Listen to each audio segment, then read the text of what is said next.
ജടമുറിച്ചു പറിച്ചെറിഞ്ഞൊരു ശങ്കരദ്രുത താണ്ഡവം കൊട്ടിയൂരിലതോടെ പൂവായി എന്നുമെന്നും അലങ്കൃതം.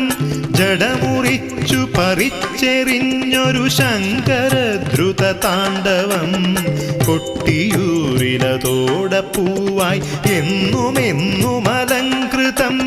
യാഗഭൂവിലെ താണ്ഡവം ക്ഷിപ്രകോപിത താണ്ഡവം ഭൂതഗണമൊടു ചേർന്നു സാംബ സദാശിവനുടെ താണ്ഡവം.